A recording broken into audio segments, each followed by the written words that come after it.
initially when we were inside, when I was at site, I used to do more theoretical things, paperwork, and then inspections. But during the training, I've really learned a lot of things, hands-on. So I've learned how to fix steel.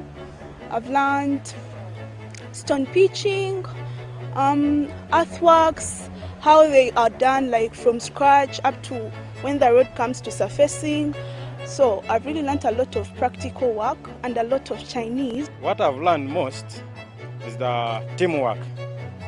In this training, we have been different departments of construction, and we have been brought together to work as a team and to learn from each other.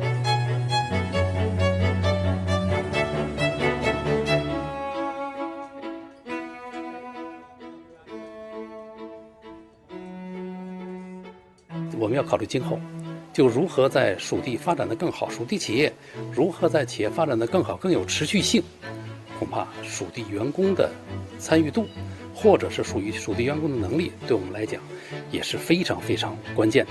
They're improving the lives of Ugandans by providing job opportunities, trainings, and also improving the livelihood